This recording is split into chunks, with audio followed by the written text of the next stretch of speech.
Hello बच्चों। हम लोगों ने अभी तक हीटिंग इफेक्ट तक कवर कर लिया था। ठीक है। हीटिंग इफेक्ट के लास्ट लेक्चर पे हम लोगों ने थ्योरम थ्योरी सारी पढ़ ली थी और उसमें कुछ क्वेश्चन भी अटेंड कर लिए थे। आज हम लोग कुछ इंपॉर्टेंट क्वेश्चन और करेंगे, इसके बाद इस हीटिंग इफेक्ट को द एंड करेंगे। राइट। इसके बाद हम लोग आएंगे अदर टॉपिक्स में, मैग्नेटिक इफेक्ट में आएंगे, मैग्नेटिक फील्ड में आएंगे, जो भी चीज़ें हैं आगे समझेंगे। ठीक है। तो आइए समझते हैं, कुछ क्वेश्चन और करते हैं। आपके सामने एक क्वेश्चन है, क्वेश्चन को पढ़िए। क्वेश्चन में गिवन गिवन है, right down the formula of the heat produced when a current I pass through a resistor R. ठीक है, फॉर अ टाइम। मतलब, और बी पार्ट क्या दिया है इसको ही पढ़ लीजिए। An electric iron of resistance 20 ohm draws a current of 5 ampere, calculate the heat produce in 30 second. ठीक है। तो फर्स्ट जो आपसे पूछा है, फर्स्ट में कुछ ज्यादा नहीं पूछा, उसमें सिंपल सी बात है, आपको ये बोला है कि फार्मूला बताइए कि फार्मूला क्या होता है। अगर कोई भी एप्लीकेंस यूज हो रहा है, उसमें कुछ रेजिस्टेंस है, कुछ टाइम के लिए अगर वर्क कर रहा है और उसमें कुछ करंट फ्लो कर रही है, तो उसका फार्मूला क्या होता है। तो उसका फार्मूला आपको बता रखे हैं, H is to I square R T. ठीक है। लास्ट लेक्चर में क्वेश्चन कराए गए थे, तो आपसे केवल बेसिकली उसने फार्मूला पूछ लिया। तो क्वेश्चन में ए और बी पार्ट देख के घबराना नहीं है। क्वेश्चन में पता लगे इतना बड़ा सा क्वेश्चन आ गया, ठीक है, कैसे करें इसको। ठीक है, बहुत बड़े बड़े क्वेश्चन पूछा था। बच्चों का एक्सक्यूज ये होता है कि सर बहुत बड़े क्वेश्चन पूछ लिया था। कुछ नहीं होता है, आप क्वेश्चन को पढ़िए ढंग से और उसमें जो अप्रोच है उसको अप्लाई करिए। आप ऐसे नहीं क्वेश्चन को देख के सोचेंगे इसमें करना क्या है। ठीक है, डेरिवेशन पूछ लिया तो आप कर सकते हैं, दो लाइन में लिख दीजिए, ऐसे लिख दीजिए, ऐसे लिखने के बाद ये लिख दीजिए, हो गया क्वेश्चन खत्म। फर्स्ट पार्ट, ए पार्ट आपका फिनिश। ठीक है, तो ऐसे आपको अप्रोच बनानी पड़ेगी। राइट। चलिए, तो फर्स्ट पार्ट हमारा हो गया है। फर्स्ट पार्ट में ये है कि उसमें फार्मूला बताना था, ओनली फार्मूला बताना था। फार्मूला है H square, H equal to I square R T. अगर आपको और कुछ थोड़ा सा ऐड करना है तो ये भी ऐड कर सकते हैं, H directly proportional to I square, H proportional to R, H proportional to T. ठीक है, ऐसे आप लिख भी सकते हैं वहां पे। सेकंड क्वेश्चन है, सेकंड क्वेश्चन में क्या कह रहा है उसको थोड़ा सा देख लीजिए। गिवन डेटा जो है उसको आप पहले निकालिए, है क्या, कह क्या रहा है, क्या गिवन डेटा है, उसके अकॉर्डिंग आप अप्रोच करेंगे क्वेश्चन में, सारी चीज समझेंगे। चलिए, और देखिए आप लोग रिवाइज जरूर करते रहिए, क्योंकि आप कितना भी पढ़ लोगे, जब तक आप चीजों को रिवाइज नहीं करोगे तो आपके कॉन्सेप्ट क्लियर नहीं होंगे और कहीं ना कहीं आप उसका ड्रॉबैक आपको मिल सकता है। इसलिए आप रिवाइज जरूर करिए। जितने भी क्वेश्चंस कराए जा रहे हैं, अभी हम इसकी प्रैक्टिस और कराएंगे। ठीक है, क्वेश्चंस बहुत सारे कराएंगे, परेशान मत होइए। ठीक है, number of questions, so many questions आपको कराए जाएंगे। थोड़ा सा टॉपिक फिनिश हो जाए, फिजिक्स के सारे टॉपिक फिनिश होते ही हम फिर से एक बार क्वेश्चंस कराएंगे, ओनली क्वेश्चन क्वेश्चन। ठीक है। कुछ न्यूमेरिकल्स भी रहेंगे, कुछ थ्योरेटिकल भी रहेंगे। फोकस हम लोग बेसिकली न्यूमेरिकल्स में करेंगे, कि फिजिक्स में बच्चे न्यूमेरिकल्स में ही गलतियां करते हैं। थ्योरी तो कुछ ना कुछ लिख ही लोगे, क्योंकि थ्योरी तो ऐसा तो है नहीं लिख नहीं पाओगे, अगर बिल्कुल नहीं पढ़े हो तो नहीं कर पाओगे। ठीक है। गिवन डेटा क्या है, गिवन डेटा पढ़िए भाई पहले। गिवन डेटा में आपको दिया है रेजिस्टेंस, रेजिस्टेंस दिया हुआ है, रेजिस्टेंस कितना दिया है, और उसके साथ साथ क्या दिया हुआ है, रेजिस्टेंस है 20 ओम। चलिए लिख दीजिए 20 ओम। और क्या दिया है, आई मतलब करंट दिया है 5 एम्पियर। और नेक्स्ट क्या दिया हुआ है, टाइम 30 सेकेंड। चलिए, तो बस आपको क्या बताना है, हीट बताना है, निकाल लीजिए भी। Heat I equal to H equal to I square R T, और H equal to I square मतलब आई स्क्वायर होगा, आर मतलब क्या होगा यहाँ पे 20 टाइम 30 सेकेंड। ध्यान ये दीजिएगा, कभी कभी टाइम को सेकंड में दे देता है, कभी हाफ अ मिनट दे देता है, कभी 1 मिनट दे देता है। तो आप गलती मत करिएगा, हमेशा टाइम को सेकंड में कन्वर्ट करके ही करिएगा, नहीं तो यहाँ पे गलत हो जाएगा। ठीक है। चलिए, आप बताइए, ये जो वैल्यू आएगी वो कितनी आएगी। 5 5 25 हो गया, 20 × 30। बताइए, यहाँ पे अगर देखा जाए तो 5, ये पूरा वैल्यू कितना हो जाएगा, 500, और मल्टीप्लाइड बाय 30। आपका आंसर आएगा 5 3 15,000, 15,000 और जूल। अब कुछ बच्चे कहेंगे यहाँ पे जूल कैसे आ गया, ठीक है, तो वो भी समझ लीजिए। समझ लीजिए, आई स्क्वायर आर आपने पढ़ रखा था, पावर का फार्मूला आई स्क्वायर आर, और पावर की यूनिट क्या होती थी वाट, और वाट में अगर सेकेंड मल्टीप्लाई हो जाए तो हमने क्या बताया था जूल, डेरिवेशन हमने करके बताया था लास्ट लेक्चरों पे, ठीक है। तो आप देख लीजिएगा, तो वाट और सेकेंड क्या होता है जूल होता है। अब इसको हम अगर किलो वाट में कन्वर्ट करें, किलो जूल में कन्वर्ट करें, तो क्या करेंगे 1000 से डिवाइड कर देंगे, तो ये क्या आ जाएगा 15 किलो जूल, ठीक है। तो आप इसका आंसर ऐसे निकाल सकते हैं, ठीक है। नेक्स्ट क्वेश्चन, क्वेश्चन नंबर 2 है आपके सामने। क्वेश्चन नंबर 2 देखिए, सबसे फर्स्ट क्वेश्चन है, जो बोर्ड एग्जाम में आए हुए क्वेश्चन है, कैसे क्वेश्चन पूछे जाते हैं उस टाइप क्वेश्चन आपके सामने है। State the law of, sorry, state and explain joules law of heating. आप बताइए, जूल्स लॉ ऑफ हीटिंग की बात वो कर रहे हैं, तो जूल्स लॉ ऑफ हीटिंग तो आपको डेरिवेट हम करा चुके हैं, लास्ट लेक्चर पे आपने देखा होगा। जूल्स लॉ ऑफ हीटिंग पे यही होता था कि जब भी कोई करंट किसी भी सर्किट पे पास होती है, किसी भी वायर पे पास होती है, तो उसमें पास होने वाली जो करंट होती है, करंट पास होने वाली, वो directly proportional to I square होती है, मतलब करंट के डायरेक्टली प्रोपोर्शनल होती है, करंट के स्क्वायर के डायरेक्टली प्रोपोर्शनल होती है, and also proportional to the resistance with particular time, ठीक है। मतलब क्या होगा कि जो करंट पास हो रही है वो डायरेक्टली, मतलब करंट का square directly proportional to the heat, H directly proportional to I square, H directly proportional to R, and H directly proportional to time. यही क्या होता है जूल्स लॉ ऑफ हीटिंग होता है। तो आपको यहाँ कुछ नहीं करना है, सिंपल सी भाषा में लिख देना है, Joule's law of heating state that heat produced in joule when a current of ampere, मतलब कुछ ampere current flow in a wire of resistance R, जब किसी R रेजिस्टेंस के वायर में कुछ एम्पियर करंट फ्लो होती है कुछ सेकंड के लिए, टाइम किसमें रहेगा सेकंड में, तो वो कुछ हीट को जनरेट करता है।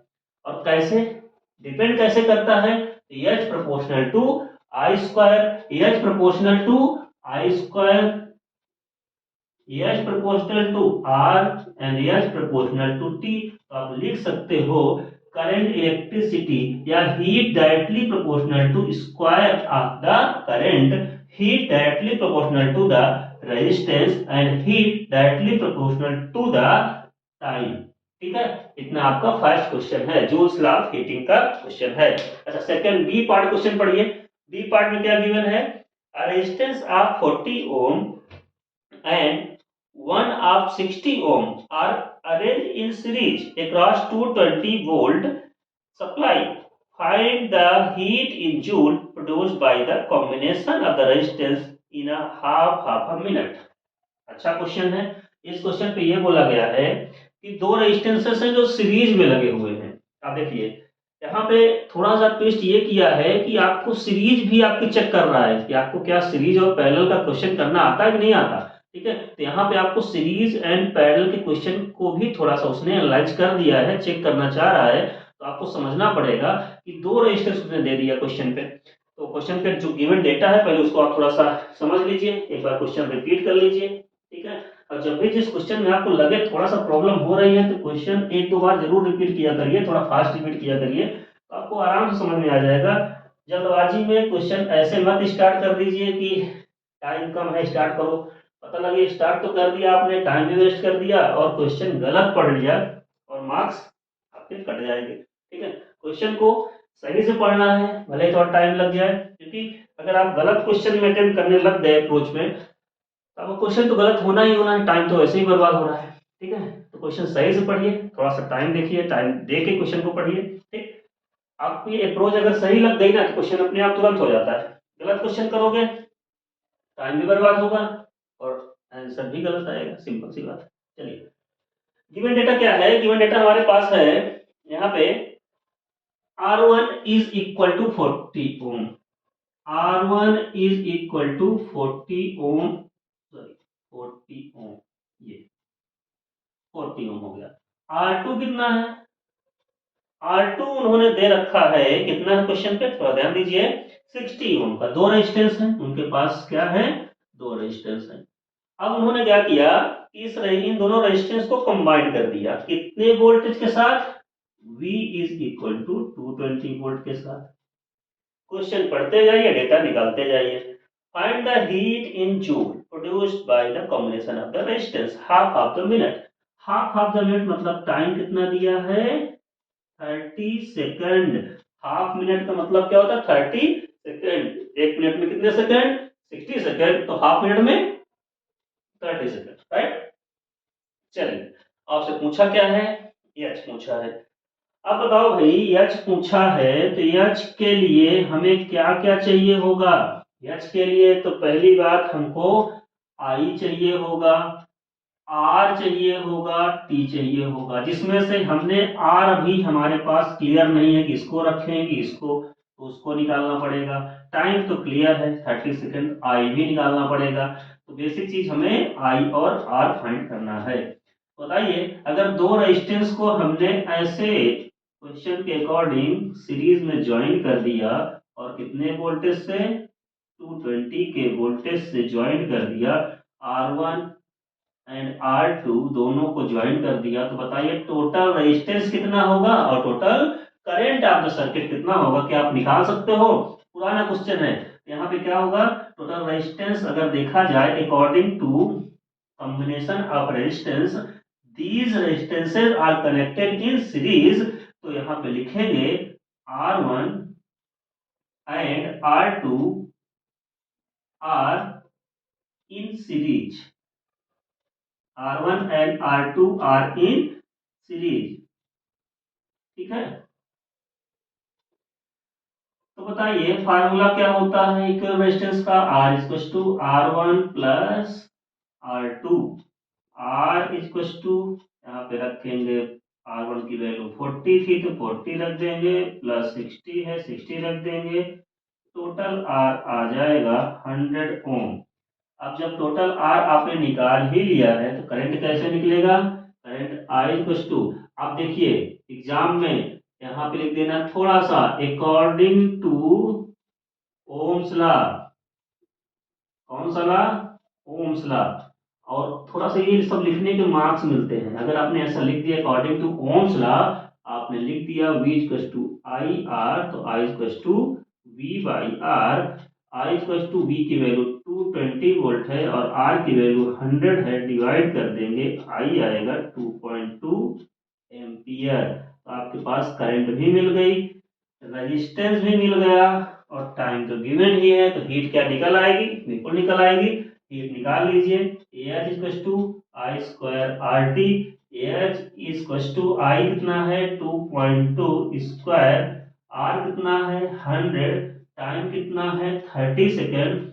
अब बताइए यहाँ पे 2.2 का स्क्वायर मतलब 22 का स्क्वायर कितना होगा, 484। अच्छा, कुछ स्क्वायर आप बिल्कुल माइंड में सेट कर लो, याद कर लो, वहां पे आपको मल्टीप्लाई ना करना पड़े तब तो ठीक है। तो आपको ऐसे याद करना पड़ेगा थोड़ा सा कुछ स्क्वायरों को, ठीक है, ज्यादा नहीं, जो वैल्यू बार बार रिपीट हो रहे क्वेश्चन में उसको।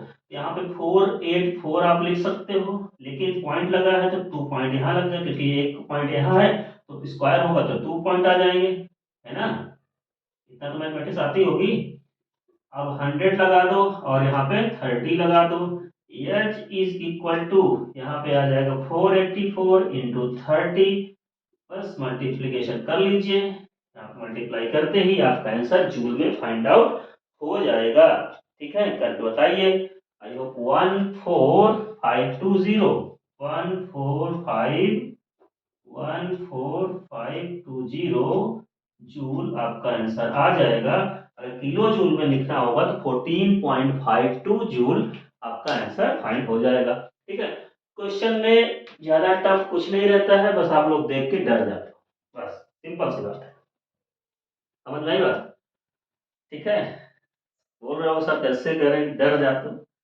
डर मतलब आप थोड़ा सा क्या है ना कि क्वेश्चन को देखते ही बड़ा क्वेश्चन है तो थोड़ा सा घबरा जाते हो कि यार करे तो करे क्या, इसमें तो पता नहीं दिया ही नहीं डायरेक्टली, तो आप थोड़ा सा पेशेंस के साथ क्वेश्चन पढ़ा कीजिए, बहुत इजी रहता है, सबसे इजी सब्जेक्ट होता है, पता नहीं क्यों डरते हो आप लोग, है।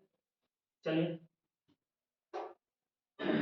फिजिक्स बहुत सबसे इजी सब्जेक्ट है, आप लोग बहुत डरते हो, है ना। क्वेश्चन देखे ऐसे करें, गलत कर देते हो तो उसको मत करिए, थोड़ा सा मेहनत करिए, अच्छे मार्क्स जाएंगे।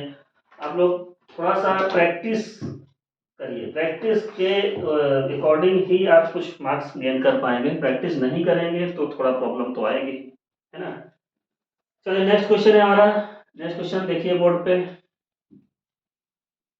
क्या है, क्वेश्चन पढ़िए।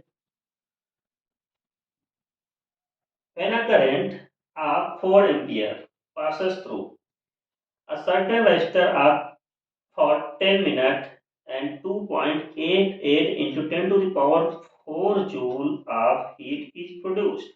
अब बताइए इतनी हीट निकल रही है, मतलब एक कोई सर्किट है, उस सर्किट में 4 एम्पीयर करंट पास कराई जा रही है रजिस्टर, किसी रजिस्टर के थ्रू 10 मिनट 10 मिनट के लिए, उसमें हीट कितना 2.88 10 की पावर 4 जूल आपको मिल रही है। तो फाइंड क्या करना है, पावर ऑफ द रेजिस्टेंस, मतलब उस पर्टिकुलर रेजिस्टेंस की पावर बतानी है और साथ ही साथ उसमें वोल्टेज बताना है। थोड़ा सा अजीब क्वेश्चन है ना। क्वेश्चन थोड़ा अजीब है, मतलब अजीब का मतलब यहाँ पे ये है कि कुछ दिया कुछ और है, कुछ और रहा है, तो आइए देखते हैं होगा, ऐसे नहीं होगा। चलिए क्वेश्चन पढ़ते जाइए भाई, डेटा निकालते जाइए आप लोग, कॉपी में डेटा निकालिए और थोड़ा सा माइंड को अपने लोड दीजिए, है ना। जो माइंड की एक्टिविटी है थोड़ा उसको फास्ट करिए। चलिए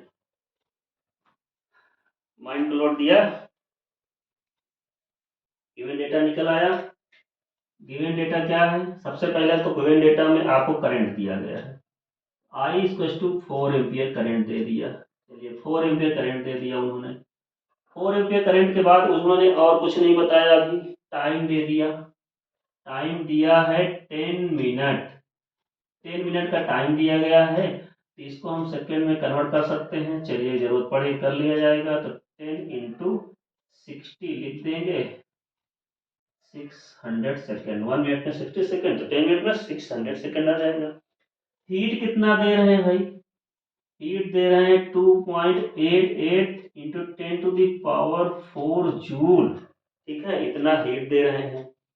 हमें फाइंड क्या करना है, फाइंड करना है पावर ऑफ द रेजिस्टेंस और voltage, voltage across the resistor, ये चीज बताना है। तो बताइए भाई, यहाँ पे जब तक रेजिस्टेंस नहीं मिलेगा तो हम क्या कुछ कर सकते हैं, नहीं कर सकते हैं। सबसे पहले पावर ऑफ द रेजिस्टेंस पूछा है और वोल्टेज अक्रॉस द रेजिस्टेंस पूछा है, और रेजिस्टेंस पता ही नहीं है, तो आपको माइंड तुरंत कहेगा कि पहले रजिस्टर खोजो। यहाँ पे क्या करेंगे, इतना डेटा यूज करके क्या हम रेजिस्टेंस निकाल सकते हैं, बिल्कुल निकाल सकते हैं। सबसे पहले आपकी अप्रोच होनी चाहिए according to Joule's law of heating, according to Joule's law of heating आपको पता है H is equal to I square R T होता है।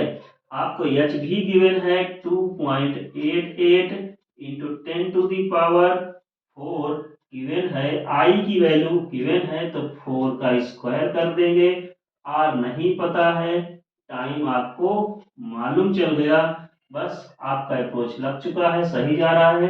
यहाँ क्या करना है, आपको रेजिस्टेंस निकालना है, रेजिस्टेंस इक्वल टू, इसको अगर हम मल्टीप्लाई कर देंगे तो 288 और कितने जीरो, दो तो यहाँ पे एडजस्ट हो गए, 2 जीरो लगा दीजिए, अपान में वो 16 आ जाएगा और अपान में 600 आ जाएगा। कैलकुलेट कर लीजिए, जीरो से जीरो कैंसिल आउट कर दीजिए और 6 से क्या कैंसिल आउट होगा, कर लीजिए। चलिए कर लीजिए, यहाँ पे क्या आएगा, 6 से कैंसिल आउट करेंगे, पहले तो हम 6 कर देख लेते हैं, 6 3 से भी हो सकता है, 6 से भी हो सकता है, देख लीजिए। तो यहाँ पे 6 1 जा 6 और 6 4 जा 24, 4 आएगा तो कितना आएगा, 6 1 8 जा, ठीक है, 48 आ जाएगा। और 16 1 जा 16, 16 3 जा 10, मतलब आपका रेजिस्टेंस यहाँ से कितना आ गया, 3 ओम का रेजिस्टेंस फाइंड आउट हो गया। कैलकुलेशन करते समय थोड़ा सा आप ध्यान दिया करिए, मिस्टेक होने के चांस यहीं पे रहते हैं, ठीक है, तो आई होप 3 ओम आपका रेजिस्टेंस आ गया होगा। चलिए, अब 3 ओम रेजिस्टेंस आपको पता चल गया है, तो आपसे क्या पूछा है, उस रेजिस्टेंस की पावर पूछा है। मान लीजिए वो रेजिस्टेंस की पावर हम निकालना चाहें तो क्या हम आई स्क्वायर आर करके निकाल सकते हैं? क्यों? अब कुछ बच्चे कहेंगे सर वी आई क्यों नहीं लगा दिए? वी आई भी लगा सकते हैं, लेकिन हमें यहाँ वोल्टेज क्या पता है? नहीं पता। हमें करंट पता है और रेजिस्टेंस मिल ही गया है, हम इसका अप्रोच करेंगे, इससे लगाएंगे। ठीक है, तो P equal to I square, I क्या है?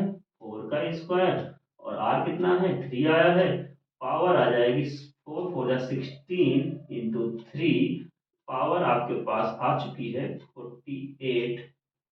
और किस में आएगी ये भी बताइए भाई, वाट में किस में आएगी? पावर किस में आती है? वाट में आती है। तो आप यहाँ पे क्या लिखोगे? Power is in watt. Unit जरूर लिखेंगे, नहीं नंबर कट जाएंगे। अच्छा, और क्या पूछा है आपसे? बी पार्ट, ये ए पार्ट था। आप यहाँ लिख दीजिएगा पावर अक्रॉस रेजिस्टेंस, थोड़ा सा अच्छा लगेगा। ठीक है, कॉपी में अच्छा ही लगना चाहिए, बाकी कोई दिक्कत नहीं। हाँ, बी पार्ट में क्या पूछा है? वोल्टेज। अब voltage across resistance V equal to I R होता है। V इक्वल टू आई की वैल्यू आपको पता है, R की वैल्यू 3 आ चुकी है, तो आ जाएगा 12 वोल्ट। ठीक, समझ आया? आई होप आपको क्लियर हो गया होगा, सारी वैल्यूज आपको क्लियर हो चुकी हैं। ये क्वेश्चंस भी आप अटेम्प्ट कर चुके हैं। देख लीजिए क्वेश्चन, एक बार समझ लीजिए, जो डाउट हो उसको पूछिए। ठीक है, नेक्स्ट क्वेश्चन देखते हैं। नेक्स्ट क्वेश्चन आपके सामने, क्वेश्चन पढ़िए। क्वेश्चन पढ़िए भाई। चलिए क्वेश्चन पढ़ते हैं। अ heating coil has resistance 200 ohm, right? At what rate will heat be produced in it when a current of 2.5 ampere flow through it? बताइए। इसमें ये पूछा है कि किसी भी करंट मतलब हीटिंग कॉइल पे अगर रेजिस्टेंस उसका 2200 ओम है, एट व्हाट रेट, किस रेट पे, अब रेट पूछा है तो आपको समझ जाना चाहिए, यहाँ रेट पूछा है, समझिए बात को। यहाँ पे रेट पूछ लिया है, तो अगर रेट पूछा है उसने तो कुछ ना कुछ ट्विस्ट जरूर है, क्योंकि रेट जब पूछ रहा है तो ये हीट पर सेकंड पूछ रहा है। हीट पर सेकंड मतलब हीट पर सेकंड की बात कर रहा है। यहाँ पे टाइम आपको कितना समझ में आना चाहिए?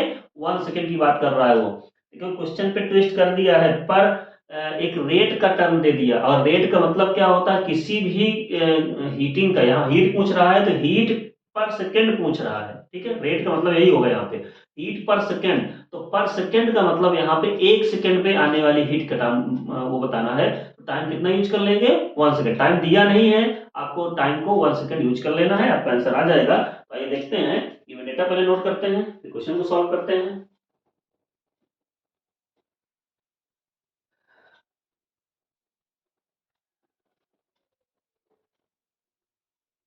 और आप लोग सारे जो टॉपिक्स हैं उनको एक एक करके रिवाइज कर लीजिए, जहाँ पे डाउट्स हैं उसको बताइए, सारे डाउट्स क्लियर होंगे। इसके बाद हम लोग मैग्नेटिक फील्ड में आएंगे, और मैग्नेटिक फील्ड के साथ साथ हम लोग लाइट का पोर्शन है, हमारे ऑलरेडी 4 5 लेक्चर कुछ पढ़े हुए हैं, उसके आगे हम कंटिन्यू करेंगे, उसमें न्यूमेरिकल पोर्शन भी ऐड करेंगे साथ ही साथ। ठीक है, तो आप लोग करते जाइए। ठीक है, मैथमेटिक्स में आपको जिस टॉपिक में प्रॉब्लम हो तो आप लोग उसको ही बताएं, उसको भी साथ में कवर कर देंगे। ठीक है, चलिए देखते हैं। क्वेश्चन में गिवन है हीटिंग कॉइल ऑफ रेजिस्टेंस कितना है? 200 ओम है। रेजिस्टेंस गिवन है, रेजिस्टेंस हमने लिख दिया 200 ohm. Okay, at what rate, rate पूछ लिया है, and will the heat of the produced in when current is I की वैल्यू दिया है कितना? 2.5 ampere and flow through it. चलिए, तो हीट का मतलब यहाँ पे रेट पूछा है, एच बाई टी का वैल्यू पूछा है, मतलब क्या है? एच बाई टी का मतलब यह है कितना जूल पर सेकंड पूछा है। तो जूल पर सेकंड, जूल पर सेकंड की बात किया है उसने, तो यहाँ पे टाइम को हम 1 सेकंड रख देंगे, सिंपल सी बात है, रेट 1 सेकंड अडॉप्ट कर लेंगे। तो यहाँ पे H is to I square R T होता है, एच इक्वल्स टू आई कितना है 2.5 स्क्वायर इंटू आर कितना है 200 इंटू टी को हम 1 रख देंगे। और अगर रेट पूछा है तो यहाँ पे अपन में टी ला सकते हैं, यही रेट होगा। ठीक है, एच अपॉन टी की जो वैल्यू आएगी यहाँ पे आएगा 25 का स्क्वायर 6.25 इंटू 200। ठीक है, और इसको अगर हम मल्टीप्लाई करेंगे एच अपॉन टी की वैल्यू कितनी आएगी, 2 जीरो कैंसिल आउट कर देंगे, 2 5 जा 10, 2 2 जा 4 1 5, 2 6 जा 12। ठीक है, 21250 जूल पर सेकेंड, एच अपॉन टी की वैल्यू इतनी आ जाएगी, यही होता है रेट। ठीक है, आपको समझ में आ गया होगा। तो जब भी रेट पूछे तो आपसे कुछ नहीं, वो एच अपॉन टी की वैल्यू पूछ रहा है, राइट। और एच अपॉन टी की वैल्यू अगर हम 1 सेकेंड की बात करें, यहाँ पे 1 सेकेंड रख देंगे तो आपके जूल आ जाएगा, हीट आ जाएगा। तो जब भी ऐसा कुछ क्वेश्चन आता है जिसमें रेट की बात करता है तो आप समझ जाओ कि अपॉन में टी लाना है, बस, और काम खत्म। ठीक है, समझ में आया, आया कि नहीं? चलिए नेक्स्ट क्वेश्चन पढ़ लीजिए। क्वेश्चन नंबर नेक्स्ट है, N electric heater of resistance 8 ohm take a current 15 ampere from main supply line, calculate the rate at which heat is developed in a heater। बताइए, इसमें भी रेट पूछ लिया है, चलिए इसका भी क्वेश्चन कर लेते हैं। और अच्छे क्वेश्चन है ये, बच्चे यहीं पे गलती कर देते हैं, कहेंगे टाइम तो दिया नहीं है, रेट पूछ के रखा है, क्वेश्चन गलत आ गया है, पता नहीं कैसा पेपर में आया है ना। ऐसे नहीं करना, आपको वहां समझना पड़ेगा पूछा क्या है और गिवन क्या है। ठीक है, क्योंकि बच्चे बहुत तेजस्वी हैं, कुछ भी बोल सकते हैं कि क्वेश्चन ही गलत है, क्वेश्चन को ही गलत कर देते हैं। चलिए क्वेश्चन पढ़िए अच्छे से। An electric heater of resistance 8 ohm, एक हीटर है उसका रेजिस्टेंस 8 ओम है, and take a current, current कितना है, करंट है 15 एम्पियर पूछा है, मेन सप्लाइज करंट, और calculate the rate at which heat is developed. आप बताइए, रेट पूछा है तो रेट का मतलब एच बाई टी पूछा है आपसे, करेक्ट, कंफ्यूजन दूर। एच बाई टी की वैल्यू पूछा है तो बताइए भाई, यहाँ पे अगर H equal to I square R T होता है तो आपको एच बाई टी की वैल्यू तो निकालना है। अच्छा एक चीज और यहाँ पे आ रहा है, क्या हम रेट को पावर कह सकते हैं? क्यों, क्या हम रेट को पावर कह सकते हैं? तो यहाँ तो हमें लग रहा है कि एच बाई टी की वैल्यू आई स्क्वायर आर जो आ रही है ये पावर की इक्वल होती है। तो आपसे कुछ नहीं, बार बार रेट पूछ रहा है, रेट, रेट का मतलब यहाँ पे पावर ही पूछ रहा है वो, और कुछ नहीं पूछ रहा। तो आप एक चीज याद रखिए, जब भी रेट पूछे समझो पावर ही निकालना है, ये भी समझ लीजिए। और एच बाई टी, अच्छा ऐसा भी हो सकता है कभी आपको अगर पावर निकालने को बोले और हीट दे दे और उसमें टाइम दे दे तो क्या पावर निकाल सकते हो? एक नया फार्मूला आ गया आपके सामने, यस बिल्कुल निकाल सकते हैं। Power is H by T हो सकता है, अगर H by T I square R हो सकता है तो ये पावर के इक्वल भी हो सकता है, राइट। समझिए, यहाँ से इंपॉर्टेंट फार्मूला भी निकल के आ रहा है। तो कभी कोई पूछ सकता है ऐसे, मान लीजिए आपको हीट दे दिया और कुछ टाइम दे दिया, कितने टाइम तक हीट प्रोड्यूस हो रही है, बताइए पावर ऑफ द सप्लाई, उस जो सप्लाई जिसमें हो रही है उसको पावर कितना है, यहाँ से निकाल लेंगे। ठीक है, ये भी हो सकता है एमसीक्यू में। चलिए अब यहाँ पे एच बाई टी निकालना है हमको, आई की वैल्यू 1 5 का स्क्वायर इंटू आर की वैल्यू 8 है। आपको हमने बताया था जब भी यूनिट प्लेस पे 5 आ जाए उसका स्क्वायर करना हो तो 5 को एज इट इज 25 रख देंगे, और उसके पहले 1 है तो 1 के आगे क्या नंबर आता है, 2 आता है, तो 2 से मल्टीप्लाई कर लेंगे, 225 इंटू 8 आ जाएगा। एच अपॉन टी की वैल्यू 8 5 40, 8 टू जा 16, 16 और 4 कितना होगा 20 होगा, 8 टू जा 16 आएगा, और 16 और 2 कितना होगा 18 आ जाएगा। और यहाँ पे कितना आ जाएगा एच बाई टी की वैल्यू 1800 जूल, करेक्ट है, तो प्रॉब्लम तो नहीं।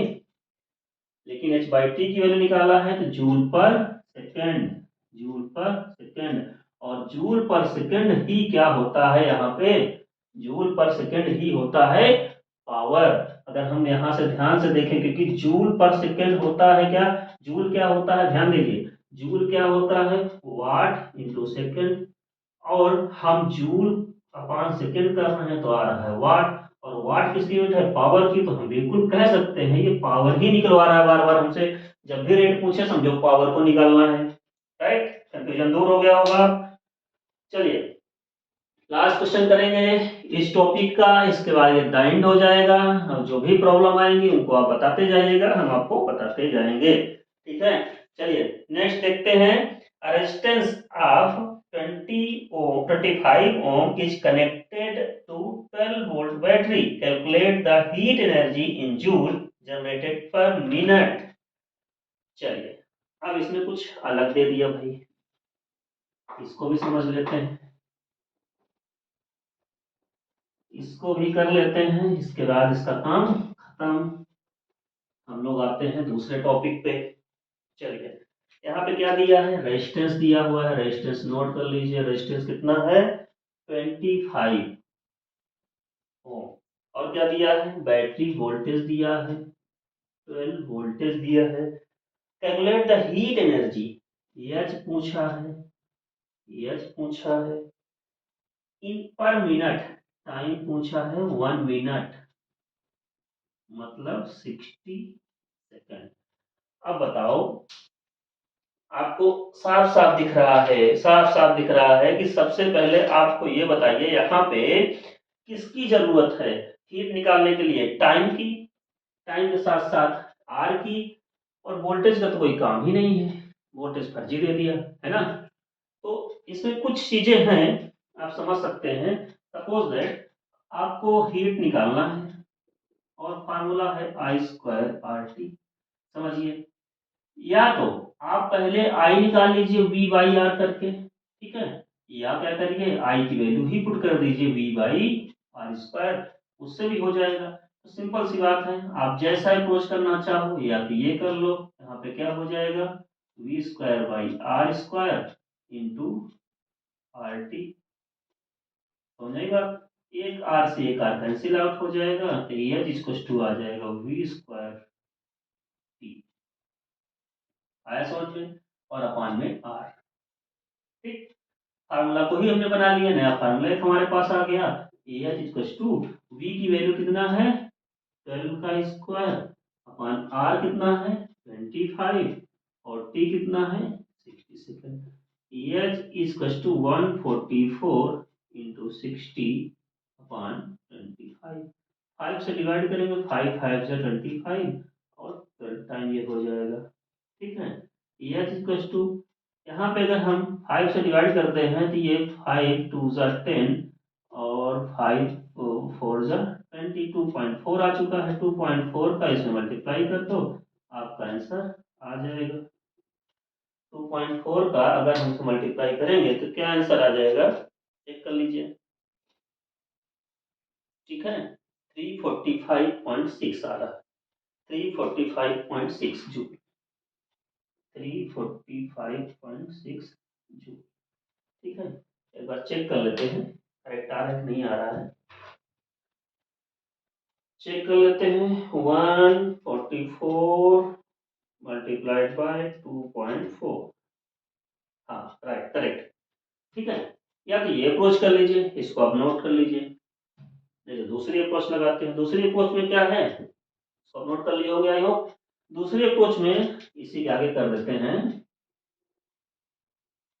या तो आप ये करिए, सबसे पहले आई निकाल लीजिए वी बाई आर करके। आई इक्वल टू वी कितना है 12, आर कितना है 25। ठीक है, इसको डिवाइड डिवाइड कर लीजिए, जो वैल्यू आ जाएगी 0 पॉइंट कितना है, आई की वैल्यू कितनी आएगी यहाँ पे 12 बाई 25 करेंगे, यहाँ पे कैंसिल आउट कर लीजिए, इसको डिवाइड करिए, डिवाइड करेंगे आई की वैल्यू कितनी आएगी 0.48 एम्पियर आ जाएगी, 0.48 एम्पियर आ जाएगी। अब आप क्या करो, H equal to I square R T put करो, आई की वैल्यू 0.48 इंटू आर की वैल्यू कितना है फिर से 25 × 60 सब मल्टीप्लाई करो तब भी यही आएगा। ठीक है, तो आपके पास सो मेनी ऑप्शंस हैं, आप चाहे ऐसे कर लो चाहे ऐसे कर लो, फार्मूला नया जनरेट हो जाएगा। ठीक है, आपकी मर्जी। ठीक, अच्छा एक चीज और थोड़ा सा समझते हैं, एक चीज ये समझते हैं कि जैसे कुछ फार्मूलाज हैं इसमें कभी कभी ट्विस्ट कर देता है, उसके बारे में समझ लेते हैं तो आपको बहुत ही आसानी रहेगी। ठीक है, इट इज कुछ to I square R T और पावर में क्या रिलेशन है, थोड़ा सा ये भी समझ लेते हैं। ठीक, जैसे हमने पढ़ा था पावर के कुछ फार्मूलाज हैं हमारे पास, पावर के फार्मूलाज क्या होते हैं, सबसे first formula I square R होता है, दूसरा फार्मूला हमने पढ़ा था वी स्क्वायर बाई आर पढ़ा था, और तीसरा थर्ड फार्मूला पढ़ा था आई स्क्वायर आर हो गया, हाँ वी आई हो गया। ठीक, तो बताइए अगर हीट जो होती है, हीट होती है आई स्क्वायर आर टी, तो यहाँ पे क्या एच इक्वल टू हम पी टी लिख सकते हैं, तो बिल्कुल लिख सकते हैं, ये भी फार्मूला है। ठीक है, अगर ये हो सकता है तो एच इक्वल टू क्या V square by R T लिख सकते हैं, तो यस ये भी लिख सकते हैं। एच इज इक्वल टू क्या हम वी आई टी लिख सकते हैं, तो यस ये भी लिख सकते हैं, क्योंकि हर जगह हम पावर को ही चेंज करते चले जा रहे हैं। ठीक है, समझ में आई बात, ये चीज हो सकती है, ये फार्मूलाज भी हो सकते हैं। अच्छा, कभी भी अगर हम एच अपान टी की बात करते हैं तो क्या ये पी आई हो सकता है, तो बिल्कुल हो सकता है। तो आपको कहीं रेट पूछे और करंट दे दे और वोल्टेज दे दे, पूछ ले कि हीट रेट क्या है, हीट रेट क्या है, कंफ्यूज नहीं होना, वी आई का मल्टीप्लाई कर लेना है। या जापान टी अगर पूछ लिया है तो ये भी तो हो सकता है, करेक्ट। और एच अपान टी आपसे पूछ लिया है तो ये भी तो हो सकता है कि आई स्क्वायर आर भी हो सकता है। ठीक है, तो आपको कंफ्यूज नहीं होना, अगर आपको आई आर वी में से कुछ भी दे दे, दो एनी टू दे दे, तो आप रेट आप हीट निकाल सकते हैं।